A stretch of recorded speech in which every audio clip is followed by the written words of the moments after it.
her up into a biochromatic integrator, which is a device that's a blending of alien science and old Atlantean science. We're here at the Source of Life Expo, and we're here with Glenn. And Glenn is going to share with us a little bit about the Philadephia experiment and some other phenomena that have occurred. This is really incredible stuff. I hope you enjoy it. We're here on Channel 17, and it's 11 p.m., and I'm glad you're watching the show. Well, in 1943, the government was conducting experiments which were originally envisioned by Nikola Tesla and Albert Einstein in the 20s, which were to create a field, an electronic field, which would cause invisible. Now, what Nikola Tesla tried to tell the government, and they didn't listen to him, was they were making something invisible by making it leave the space-time continuum as we know it. And he wanted safeguards such as making a wristband that the sailors would wear, which would let them know where in the universe they were, in reference to the ship. And because the government said, no, we don't want to spend the extra $500 a wristband, Nikola Tesla backed out, and then was later killed for his trouble, theoretically. How did they know that the wristband will help them or keep them in that location?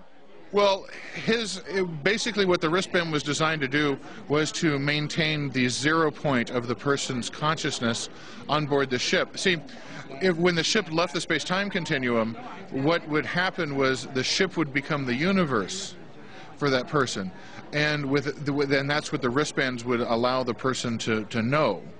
And without the wristbands, the person was just like floating in space. And what ended up happening was when the ship rematerialized, sailors materialized inside the decks and inside the bulkheads, half in and half out, and screaming horribly, needless to say.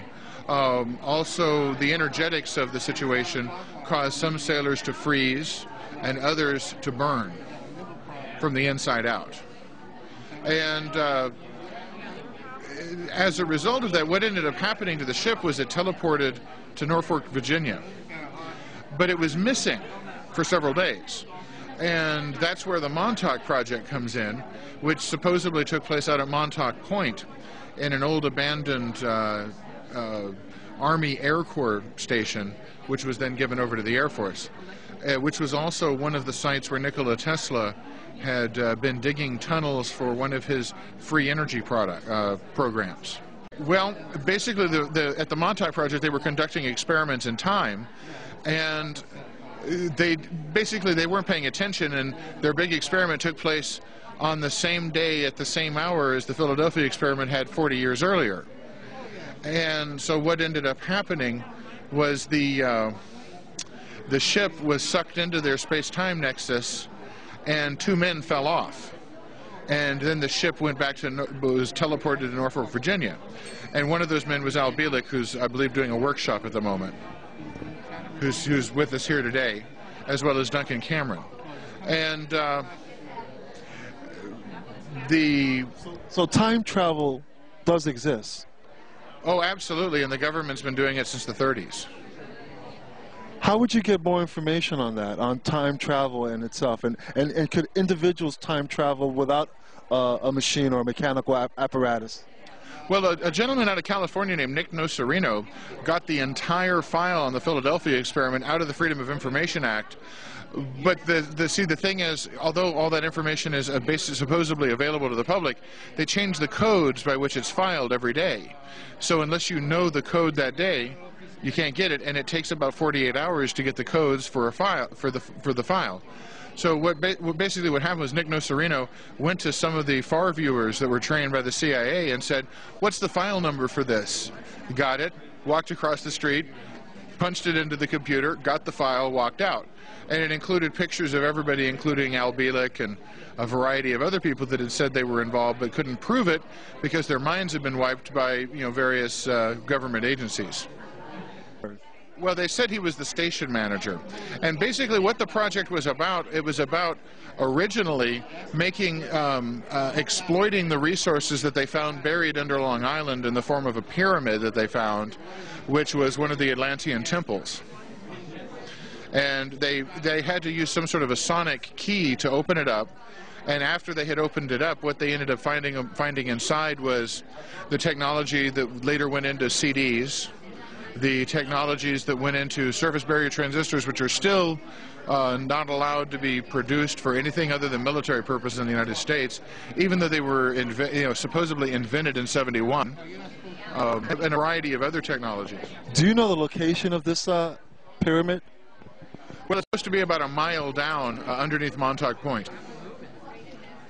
And actually, I do know some people that have been going out there to do seismic sonographic testing to see if they can detect tunnels under there. And every time they do, the sheriff immediately shows up and says, "You folks can't do this." And they're like, "Well, it's public land." And they're like, "Well, you can't do this," and throw them off. So, you know, I've been to Montauk Point, but I've never noticed any kind of military station or naval station there. When I was taken out there, I didn't drive personally, and it was about 4 years ago. But there is a base that's still out there. I mean, I've been on it. I know that Al or Phil Gruber particularly could give you the address and tell you how to get there. You know, this is tonight out there. They're having a panel discussion. Yeah. Out there in Montauk? Are you guys going to be there? Well, Al and Duncan are. I got to stay and watch the booth. You know, somebody's got to make the money to pay for everything. So, what's the end result with the Philadephia experiment? What have we learned? What are our mistakes? Well, we've learned that we should have listened to Nikola Tesla, and we've learned that maybe it might be time for the American public to start demanding that the other 200 of Nikola Tesla's patents be released again. He developed a variety of different devices to generate electricity from the rotation of the Earth and the magnetic fields of the Earth, which could eliminate nuclear power utterly and completely, as well as fossil fuel power generation, which was how the Montauk project was powered. That's the only way they could generate the bevawatts of energy that were necessary to open time portals. We've learned that the government is willing to let private companies, which, see, the Montauk Project wasn't a government organization. With all this phenomena, because this is quite fascinating. I've always felt that time travel is possible because of the molecular structure of things and space and time and Einstein's theory. What is the future when it involves time travel? What does it look like now?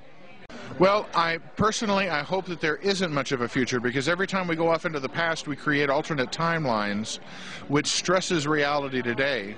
And one of the things that it seems to be causing the quote-unquote Earth changes is the fact that the Montauk Project created over 200 separate timelines, which causes stress on the crust of the Earth. And it causes earthquakes, and it causes volcanic eruptions.